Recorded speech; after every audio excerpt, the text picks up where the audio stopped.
Today I am here to discuss with you another important topic, that is heat.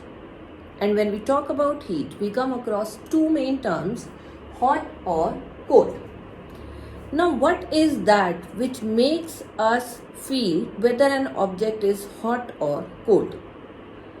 It is a sense of feeling which will make us feel, yes, a particular object is hot or something else is cold. If you are holding an ice cube in your hand, you will notice that you are getting a sensation of coldness. Whereas, if you will touch a warm cup of tea, you will find it as hot. This is the sensation of touch or feeling which has helped us in deciding whether a particular object is hot or cold. But this cannot be trusted at all. To say that this cannot be trusted, I can prove with the help of an activity. For this, what you can do at home also, you have to place an ice cube metal tray in your refrigerator and keep a packet of vegetables also in the refrigerator. Keep them there for around an hour and then take them out. But you will find that the metal tray which contains ice is giving more feeling of coldness as compared to your packet of vegetable.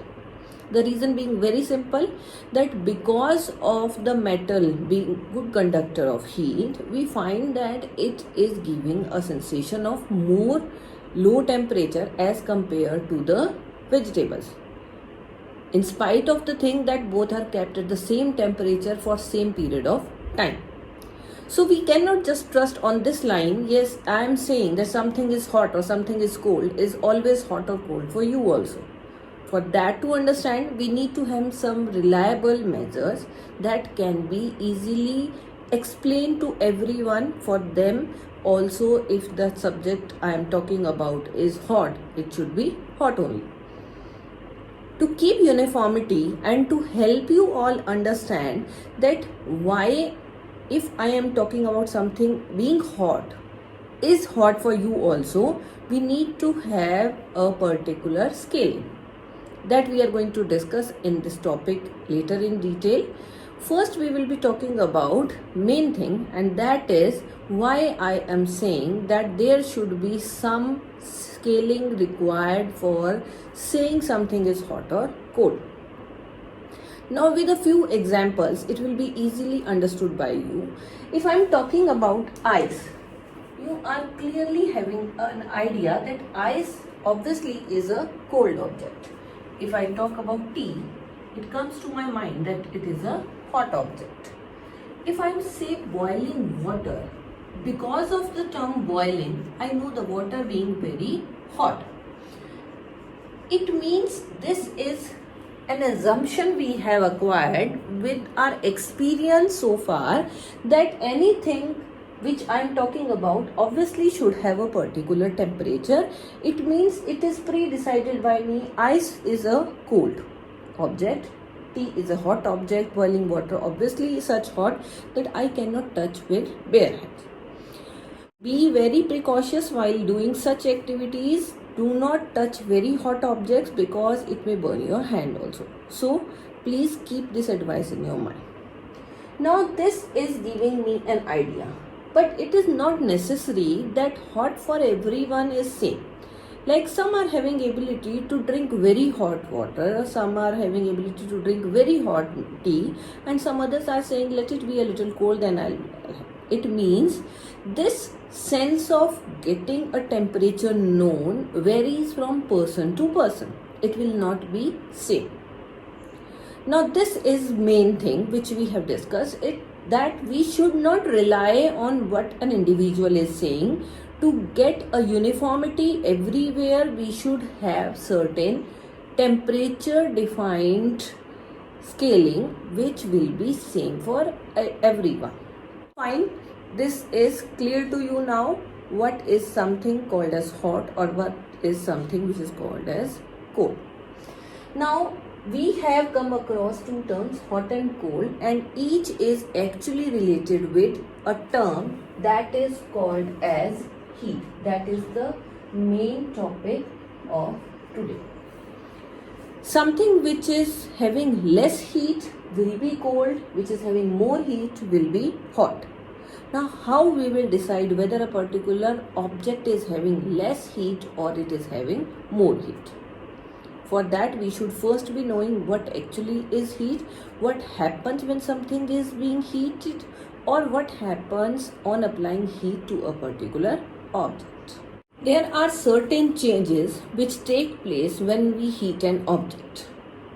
The major changes which take place on heating are: there will be an increase in temperature, there will be change in shape and size of the object, there will be change in state, and there will be formation of a new substance. These are the four main changes which take place when we heat an object. Now, first, as I have written, is increase in temperature. When we heat an object, we will find its temperature will rise.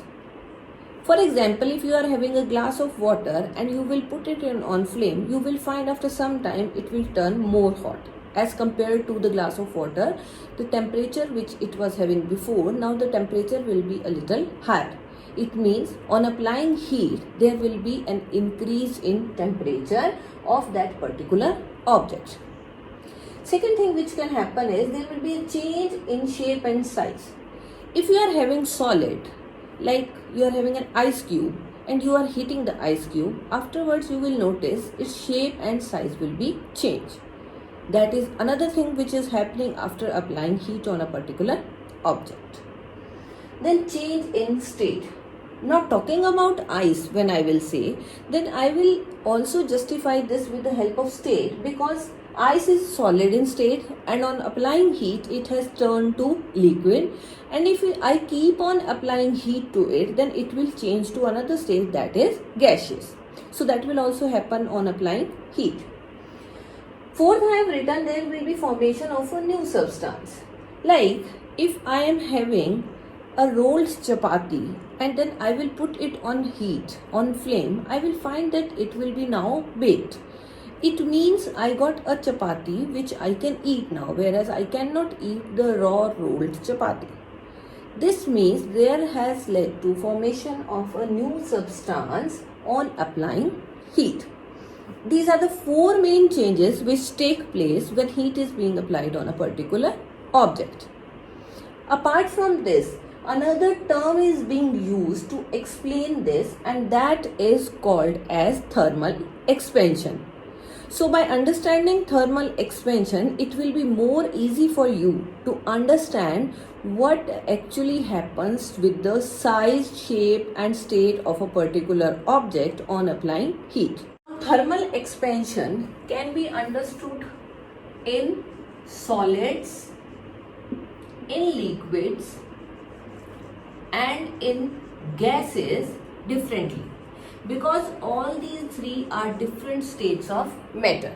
So when heat is being applied to these will behave differently. In case of solids, the particles are tightly packed.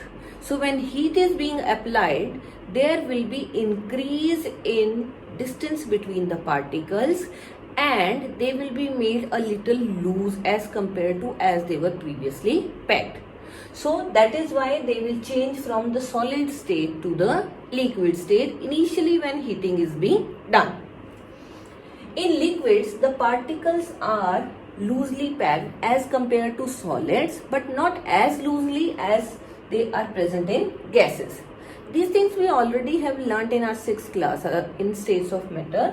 So you must be knowing, because of the differences between the particles or the distance between the particles, when heat is being applied, there will be further increase in the distance between the particles, because on heating there will be increased movement of particles. In solids, the particles being tightly packed and strongly bonded with each other, this movement is difficult, but in case of liquids it will become easier, and this is the reason that liquids, they will start appearing in the form of gas with the passage of time when we keep on applying heat. Gases is the third state of matter, and in this the particles are very loosely packed, they are moving freely. So when we apply heat on them, they further increase their volume and they will start occupying more area, and this is why we are justifying that on heating. Heating means thermal expansion. Thermal is the term used for heat, therma. So thermal expansion means on heating any of the state of matter, whether solid, liquid or gas, there will be an increase in the movement of particles, which will actually lead to expansion of that particular state of matter. So solids will first expand and will ultimately turn into liquids. Same way, liquids will first expand and will ultimately change into gaseous. If you keep on applying heat on solids, it after changing into liquid, it will change into gaseous form also. So this is thermal expansion. Now understanding with the help of examples will be quite easy for you. Like you are having an iron nail and you are heating it to its temperature, then after some time you will find that it has come to a state where it is called as in the molten form. Now being molten, it is easy for us to deform it into or reform it into any other shape. That is on applying heat to a solid. A very common example of liquids being expanding. Have you ever seen the popcorns, how popcorns are being formed? Popcorns, you know, these are actually the seeds of maize, and maize is considered as a very good source of starch.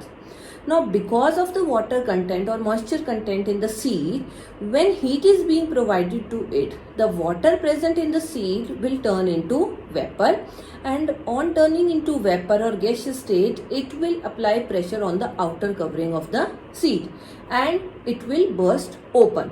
While coming out, when the gaseous form or vapor form is coming out, it will carry along with it the starch which is present inside the seed, and this is how it appears when we are looking at the popcorns which are being prepared. Third is gaseous. Now gases, earlier the gas being not occupying that much space. If you have ever come across bursting of tires in summers, because gases expand more fast, earlier also it is having particles at far away distances, on providing heat the particles will go further away. So like gas filled in the tires of your cycle or your cars, when in summers heat is being coming on the tires, with the passage of time they start expanding and they will burst. So this is what happens when heat is being applied on any of the states of matter. It will lead to expansion of the particular state, and expansion means increase in volume of that particular object. So solids, liquids and gases, these will behave differently on applying heat to them, but we will use this phenomena only while studying about how we can measure temperature of a particular object. So hope this is clear to you what actually is heat and what happens on applying heat, and why it is important to learn about heat, because it is not considered reliable to just on the basis of a person's feeling that a particular object is hot or cold.